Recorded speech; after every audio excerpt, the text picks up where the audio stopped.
Ce TikTok qui mêle vidéo et motion design, je l'ai fait sur Figma, et super facilement. Et le plus fou, c'est que Figma, c'est pas du tout fait pour ça à la base. Mais comment un outil conçu pour créer des prototypes web m'a permis de faire ce que j'aurais pu faire difficilement avec After Effects, Final Cut ou Fable. Et surtout comment j'ai pu faire pour que le montage colle parfaitement au rythme de la musique que j'ai choisi. Je vais tout te montrer, tu vas voir, c'est super facile, et après tu pourras faire des TikTok qui surpasseront tous les autres. Tu vas devenir le best. Comme souvent, tout commence par un tweet. Nous sommes le 11 octobre 2022 et au cours d'une séance de scroll, je tombe là-dessus.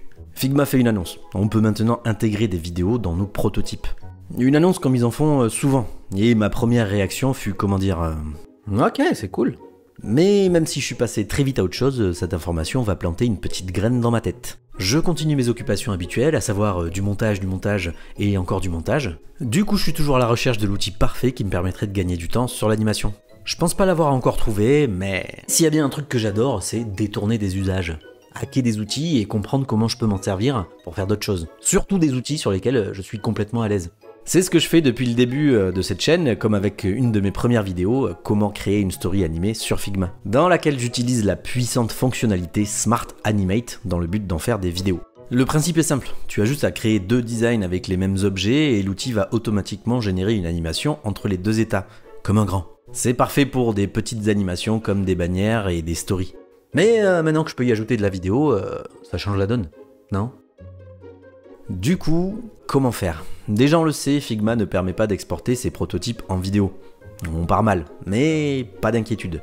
J'ai déjà trouvé la solution dans cette vidéo justement, il s'agit tout simplement de faire un screen vidéo. Enregistrer son écran quoi. Y a rien de bien plus compliqué, du coup c'est pas un souci. Mais ma plus grande question c'est comment faire en sorte que le montage colle sur la musique. Parce que oui, pour faire un TikTok c'est important de respecter les timings de la musique. Pour faire des trends par exemple. C'est comme ça sur TikTok. Figma, c'est pas un logiciel de montage. Il n'y a pas de timeline comme sur Final Cut qui permettrait d'ajouter des vidéos et des musiques afin de les synchroniser. Il faut que je trouve un autre moyen pour faire ça facilement sans repasser par un banc de montage. Alors, il y a bien une solution. Figma permet de passer d'une frame à l'autre en lui passant des paramètres de temps, un délai. Ça marche, mais ça sera une perte de temps totale. Je vais devoir analyser le son et déterminer à quel moment je dois passer à l'image suivante. Alors non, je vais pas faire ça. J'ai besoin que ce soit naturel et j'ai envie de m'amuser avec le montage. Et si je faisais ça manuellement, en direct? C'est vrai, je peux juste créer une interaction entre les deux frames et passer de l'une à l'autre avec mon clavier. Une petite flèche. Avec ça, je peux mettre ma musique et faire les transitions moi-même, au rythme de la musique. Ok, je vais tester avec un petit prototype. Je fais quelques frames avec une vidéo, et je lance ça. Maintenant, je peux tester avec ma musique.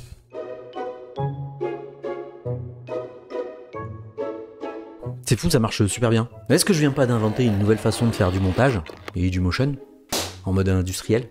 Moi, ça m'aurait pris des heures à faire ça sur After. Maintenant, on va tester avec un vrai TikTok parce que les prototypes c'est sympa, mais on veut du concret. Pour commencer, je vais scénariser un peu tout ça. J'ai besoin avant tout de créer les différentes étapes de mon TikTok pour créer chaque frame. Avec des textes, des éléments graphiques qui s'animeront. Mais j'ai aussi besoin de savoir ce que je vais intégrer comme vidéo. Parce qu'on est là pour ça. Et si je faisais le teasing de cette vidéo justement Inception. Du coup je me suis créé un petit texte et je l'ai découpé pour le faire apparaître frame par frame dans mon animation. Maintenant je vais choisir le son qui va me servir pour ce montage. Mais comme on est sur YouTube, je vais prendre une musique libre de droit. Bah ouais. Mais l'idée c'est de choisir une musique sur TikTok. Normalement. Moi j'ai trouvé celle-ci. Ouais, c'est celle que t'écoutes depuis tout à l'heure. Bon, je crois qu'elle est bien, elle collera parfaitement. Je la télécharge, je vois qu'il y a une version de 15 secondes, c'est parfait. J'analyse son rythme, sa composition, et je me rends compte qu'elle est composée de 12 temps. Et sur mon découpage texte, j'ai 11 étapes. Du coup, je vais m'amuser à animer ça façon horloge.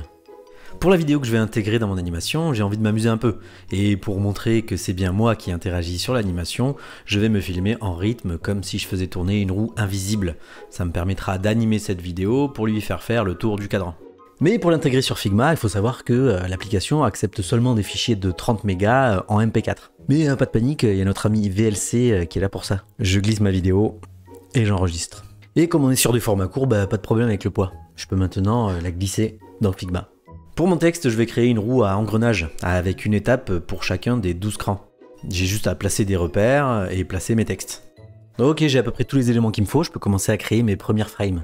Je mets ma vidéo dans un masque qui lui aussi sera en forme d'engrenage, je la place au centre. Et je viens mettre ma roue de texte par-dessus. Pour que ce soit plus sympa, j'ajoute en fond une vidéo d'engrenage que j'ai récupérée et passée par VLC. Parce que oui, on peut pas dépasser les 30 mégas, mais on peut mettre plusieurs vidéos. Et ça, c'est cool. Allez hop, j'ajoute un peu de grain pour le plaisir. C'est un peu l'assaisonnement de mon design. Ok, j'ai ma première étape, maintenant j'ai plus qu'à le dupliquer pour en faire 12. Voilà. Je vais maintenant modifier chaque frame pour qu'elle soit dans l'état qui lui correspond. Je tourne ma roue d'un cran à chaque fois, de même pour ma vidéo, mais dans l'autre sens. Et pour une frame sur deux, je vais modifier la taille de ma vidéo, pour ajouter encore un peu plus de mouvement. Ça me paraît pas mal, maintenant je peux créer mes interactions. On va dire avec la flèche droite. Et pour l'animation, je vais lui donner un petit bouncy. Un petit rebond. Et parce qu'on est sur TikTok, la dernière, je vais la boucler avec la première. Bah ouais. Faut pas oublier notre objectif principal, faire un TikTok. Et s'il y a bien un truc qui fonctionne sur ce réseau social, c'est les vidéos qui ont un petit plus. Et il faut de l'inattendu pour espérer se démarquer du turbo million de vidéos publiées chaque jour. Pour capter l'attention ne serait-ce que 15 secondes. C'est pas facile. Et si tu en fais toi aussi, n'hésite pas à me taguer @mikadoul sur ta vidéo pour que j'aille voir ça. Je suis curieux. Ok, je lance le prototype et on va voir ce que donne l'animation. Ça me paraît pas mal. Bon, maintenant c'est le moment où je vais enregistrer tout ça. Attention, je vais lancer la musique, il va falloir être précis.